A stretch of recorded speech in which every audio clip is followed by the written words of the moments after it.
Hello everybody, my name is No Particular and welcome back to another video. And today I'll be going over my 2025 Airsoft Loadout. So let's get into it.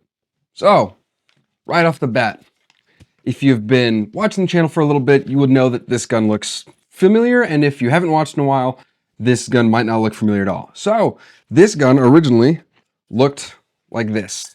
This used to be a T6 with a Gate Titan Advanced MOSFET installed, but I have since done quite a few things to this rifle. So, starting from shoulder to tip, just the AirTech Studio stock, just for a little bit bigger battery storage and everything. I'm a big fan of it, also because I lost the original one, so it is what it is. Internals, it's the Gate Titan Advanced MOSFET inside. I have it set to semi, and full is 3-round burst. Other internal upgrades I've done, I did throw the T10 inner barrel up in here, but I recently just changed it out for the Lambda 303mm 6.03 type bore inner barrel and a quad smart airsoft bucking and nub. Overall, for interior upgrades, the only thing I'm probably going to do next is just a cylinder, just a new cylinder upgrade. I'm probably not going to touch the piston or the piston head or anything. Gears are fine, but I do want to kind of mess around with the whole internal upgrading as far as like cylinders go. But on top of all of that is a fake G. All this is fake. None of this is real except for the sling. This is a random holographic sight, a random PEC on a knockoff, but it is a pretty good knockoff. GBRS Hydra mount, GBRS group Hydra mount. That PEC is controlled by a dual pressure switch on the front with a flashlight on my 9 o'clock because I am left-handed. And that pressure switch for the flashlight is both temporary on and off and permanent on and off with a fake BCM, I think this thing's based on, foregrip that I think is mounted in the correct position. And then I just have an Ace Tech Lighter R tracer unit. I'm a really big fan of the sort of recessed suppressor look, so this is kind of really does the job. And then I just have some random TMC multicam wire wraps just to keep the wires down. I just like that bit. I think it looks cool. And all of that is getting slung on my body with just a Magpul sling, and I just have a random loop attached to it. So yeah.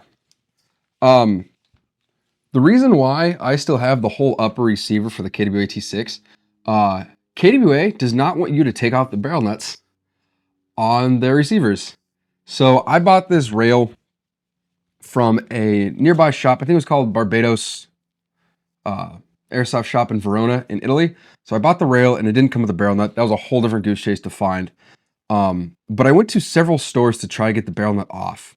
And for some reason, KWA likes to put a little piece of plastic in between the threads on the upper receiver and the barrel nut. So unless you want to boil it or melt the plastic, you can't get it off. So I essentially had to completely rebuild an entire T10 upper in accordance with like the user manual. So I went to KWA and did piece by piece selection, and I essentially rebuilt an entire T10 upper minus the rail and the barrel nut. And I'm actually pretty proud of that. And then I added another barrel extender and the tracer unit to kind of complete the whole Honey Badger look. And the 303 millimeter inner barrel goes out to about halfway through of the barrel extension. So it would have went past the original T10 inner outer barrel. So yeah, this is the rifle. I am a big fan of this. I've probably put now a little over $1,000 into it to do everything with it, to include attachments. But overall, I think this is probably one of my most favorite guns I've ever used, outside of my MP7. So yeah, that does it for the rifle. On to the gear. So I have two different types of loadouts for my head, and they're relatively different. So right off the bat, I have can't remember the brand of helmet, but it's a knockoff. It's supposed to look like a ballistic helmet, but it's just Chinesium with a set of fake nods, just mainly for looks, a Amazon Wilcox mount, 2 Tac Sky Peltors with the arc rail adapters, some AliExpress helmet cover that I actually think looks cool, Deadlight for night games with just 2 cool guy pouches. And then I actually think it's kind of funny.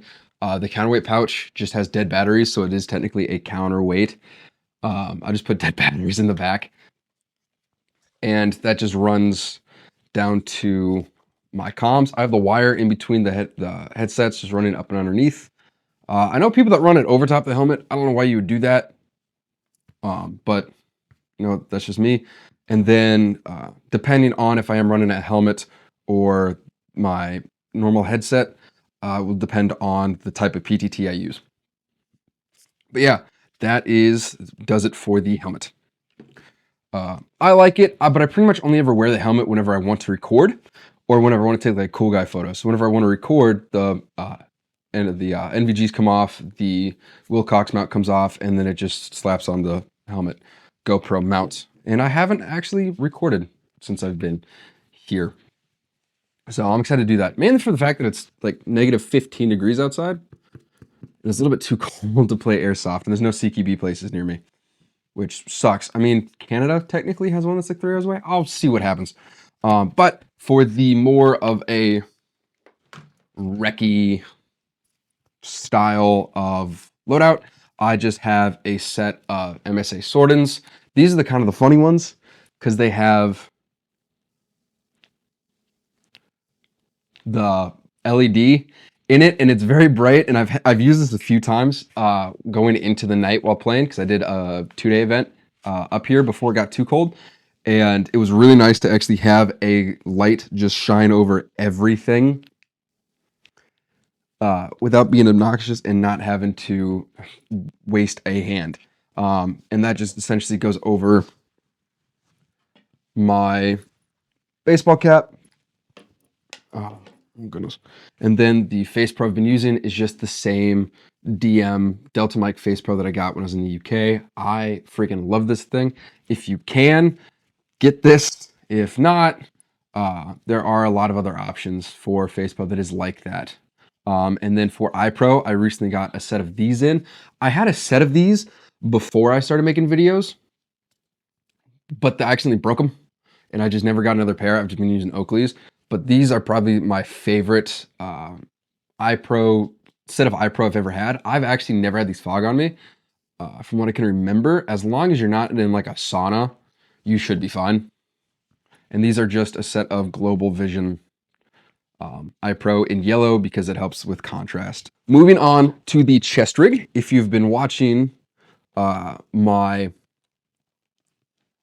second most recent video when I was home, I did a review over this. This is the Vera Concepts scalable chest rig, and I sang this thing's praises, and I still do. I think this is a very ingenious design of almost a recce, I hate that word, recce style of chest rig, but with the modularity of, say, a microfight. It is the perfect middleman between macro and micro chest rigs.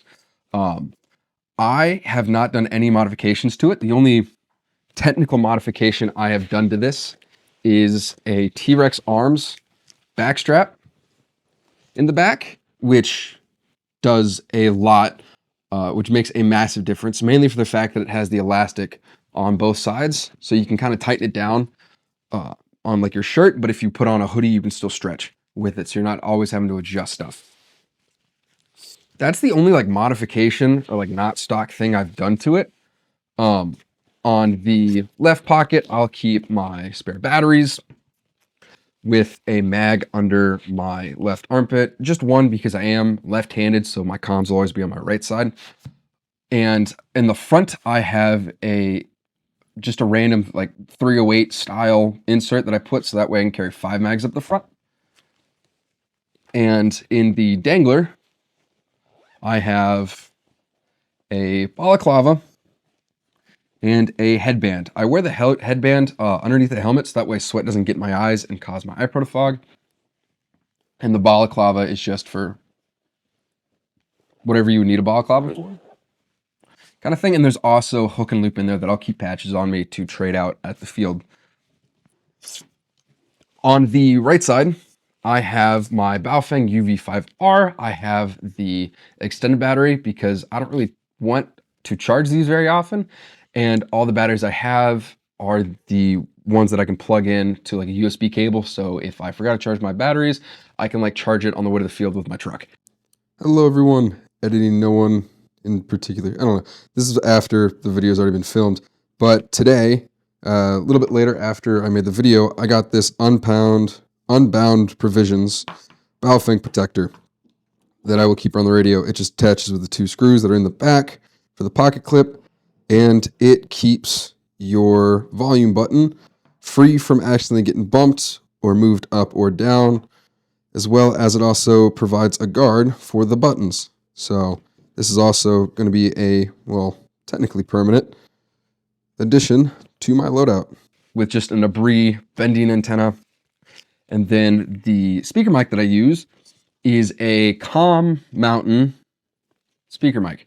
It has a spot for the 3x5, 3.5 millimeter aux cable that just runs from here up to my headset. So that way all the sound goes into my headset and I can still use this as the microphone. In the right pocket, I keep a small admin / toolkit. I'll keep a set of Allen keys. I stole this map pen by accident. Sorry, Andrew. Golf pen, stole the cable that I mentioned, a roll of electrical tape, and a spare antenna. Listen, size doesn't matter, all right? Listen. I've broken these long antennas before, rather by me falling, something getting caught and just breaking it off. I've had these antennas break. They are not invincible. I would like to find an antenna that looks cool like this does, but doesn't break. That'd be super cool, but I haven't found that yet. So in case whether I or one of my teammate or just another player breaks their antenna, I can have this one as a backup for them. This works just fine. I have used this up to like half a mile away from teammates, if not more, and it works fine enough. I'm not massive yet into comms and doing like encryption or whatever. So a Baofeng with the basic setups and a large enough antenna and with clear enough signal, you should be able to talk to people anywhere on an airsoft field. I hope. But that does it for the chest rig. I don't know why I blanked right there. This is the Vera Concepts Gunfighter belt. This is my first like 2-piece belt because I was too poor to afford a Ronin, and also I didn't want to wait the months for shipping. Starting from counterclockwise, I have just this random keychain that mollies into the belt that I just keep my mechanics gloves on. Then I have a neutral paddle mount, belt mounted holster thing for a SAI Glock 19, just in case y'all really cared. Show clear. And just a stippled Glock 19 setup that I'm a big fan of. I love this pistol. This pistol's been very fun to rock. In the back, I do keep a Condor Tearaway. It's gonna be loud. IFAK pouch. Now, what do I keep in this? Well, you can keep a lot of things, but mainly I just keep small boo-boo related stuff. So I have a couple rolls of gauze and a couple Band-Aid strips with a pair of scissors in here. And then over here, I have stuff for burn, antiseptic, some ibuprofen, tweezers, gauze, aspirin, prep pads, safety pins, whatever. And then another thing of gauze. And then I have 2 things of Quick Clot. Not for a gunshot, but for the fact of like, oh, hey, he busted his head on a rock when he's hitting the ground. Well, if you know and you have enough like medical experience, rather intentionally or unintentionally, head wounds bleed a lot. Head wounds, it can be a small cut, but that thing's gonna be bleeding a lot. So that's one of the reasons I have Quick Clot. So there's that. The dump pouch I use is, again, a Condor. I use a lot of Condor stuff. Condor's not that horrible of a brand. It's just not really my favorite as far as like chest rigs and plate carriers go. They make half decent pouches. It's just a Condor dump pouch with just a mesh bottom that I really like. This one is a, what is this thing? Razor Molly, just laser cut M4 mag pouch that I just keep on my 3. And then I have a Condor double pistol mag pouch with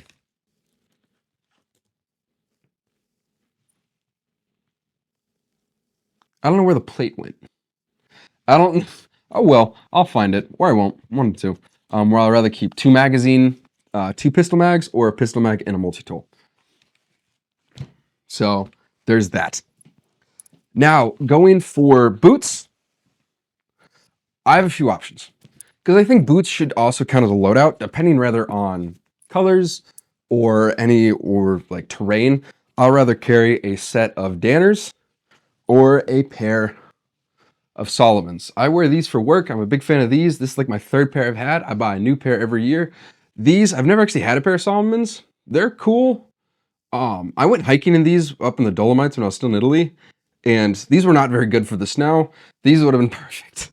So these for like a lot more like a drier climate, less mud, and this one would be for more like marshy, dirt, muddy areas. That way I don't get wet feet as quickly. Yeah, these go for the boots. Uniforms, clothing, be careful with the shoes. But uniforms, unless it's like field specific, wear whatever you want, wear what's comfortable. I've seen people rock cargo shorts. I've seen people play like shirtless if that's allowed in your field. I've also seen people playing like sweatpants. So just be careful of the risks that each field carries and possible rules and regulations that you would have to follow. So yeah, that is my Airsoft Loadout for 2025. Happy New Year's, Merry Christmas, or Hanukkah. I'm not sure how that holiday works, but if anything changes, I will definitely be making an update video. Also, stay tuned for a bunch of shorts coming soon. So yeah, my name is no one in particular. Thanks.